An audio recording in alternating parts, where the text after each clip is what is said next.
Unsurprisingly, the on-full guard looks very diesel. That's to say, it's big, bold and has an almost unrestrained look. Its case measures a fairly hefty 48mm by 54mm, which, again, means it's pretty big by smartwatch standards. Some will find it too big, but for us it wasn't too dissimilar to analog watches we've been used to wearing for some time. This heft is built on a 12mm thick chunk of stainless steel, so feels really solid.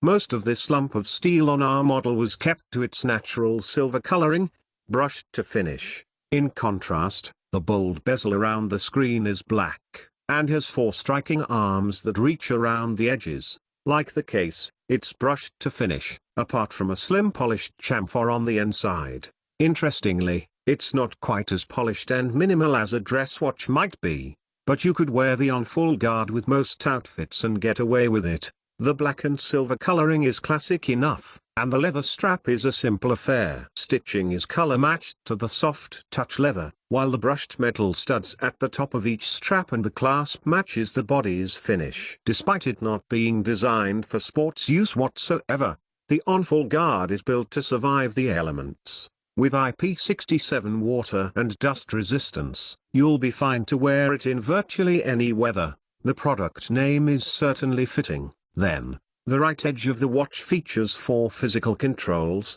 3 buttons and a rotating ring around the middle button. This rotating ring can be used to scroll through your notifications, which can be handy if you're unable to use the touch screen, but is still a bit fiddly to use given the protruding metal frame. Other button functions are fairly limited. The top button is used for activating the animated effects that you can add to the screen, while the bottom one is a shortcut to get to the app search, download screen. As for the middle button, that's the one standard control across all Android Wear watches.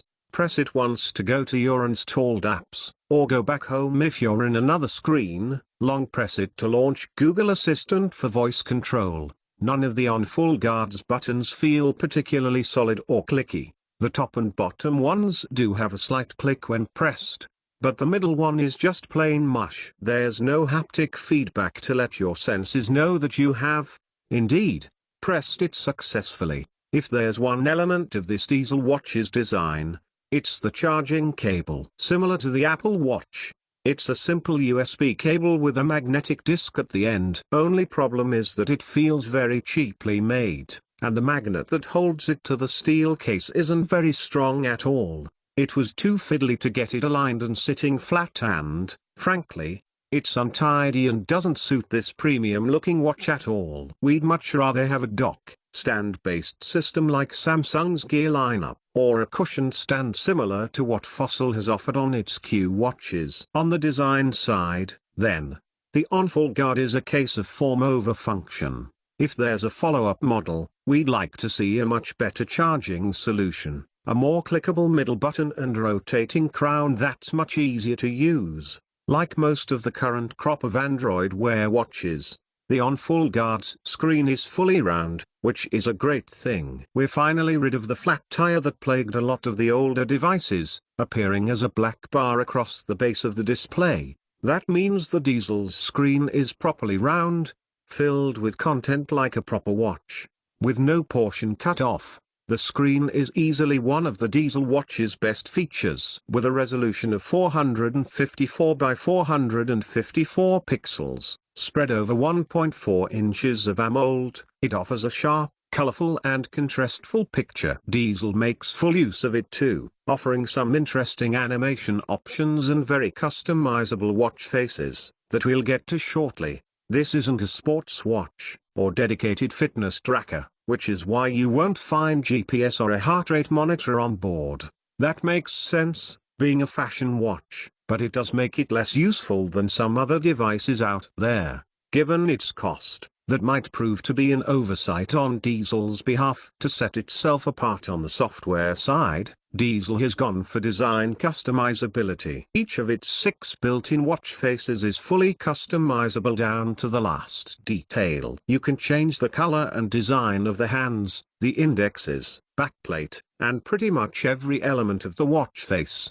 Some of Diesel's watch faces have secondary visual elements too. There's a HUD mode on one watch face that lets you quickly glance information like the battery level, weather and such by double tapping a small portion at the top of the screen. You can also activate various animation effects.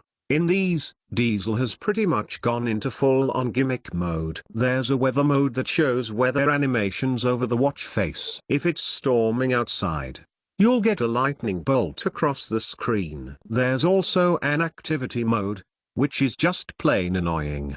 It covers the screen in virtual dust and only clears when you make your step goal. Do not disturb mode is a little more confusing. When activated, digital cracks appear over the screen and increase as more notifications come in. We struggle to like these effects, but some people might like them, each to their own. Being Android Wear also means you can download and install any number of third-party faces from the Google Play Store. So if you'd rather have something more subtle than the design-heavy faces offered by Diesel, you can install those instead. Like a lot of smartwatches these days, the on full guard's battery life leaves you wanting. Diesel only promises a day of use from the built-in rechargeable battery, which is pretty accurate to what we found during testing. It is possible to get into a second day, but based on our use, charging at the end of the night became the norm. There was never anywhere near enough battery juice left over at the end of a day to warrant trying to make it through a second day. The lack of staying power from the battery isn't the only reason you'll want to charge it at night. Despite being small, the battery seems to take an age to charge. Plugged in when down to 2%, for example, it took well over an hour just to get to the 50% mark. That means, if you did somehow get to about lunchtime on a second day before it needed charging, you'll likely need the rest of the afternoon to get it fully charged again. Battery and charging performance weren't the only issues we faced. We also had some connectivity issues. When attempting to test the Diesel with an iPhone, it failed to connect in the initial setup. We had similar issues with some Android devices lying around. For instance, we got the watch successfully paired with a Google Pixel 2, a BlackBerry Motion, and a OnePlus 5T, but failed with a different 5T and an Xperia Compact. In short, it's hit and miss as a whole package. If what you're looking for in a smartwatch is Android Wear that's heavy on design but not so much on features, the Diesel on full guard is ideal. But it's far from perfect. Battery life and charging times are quite frustrating. There's inconsistent connectivity performance, plus the button design could be rethought for better use. What Diesel gets right in the on full guard is its aesthetic appearance. If you're after a fashion watch with some added smarts, then that's the real sell here.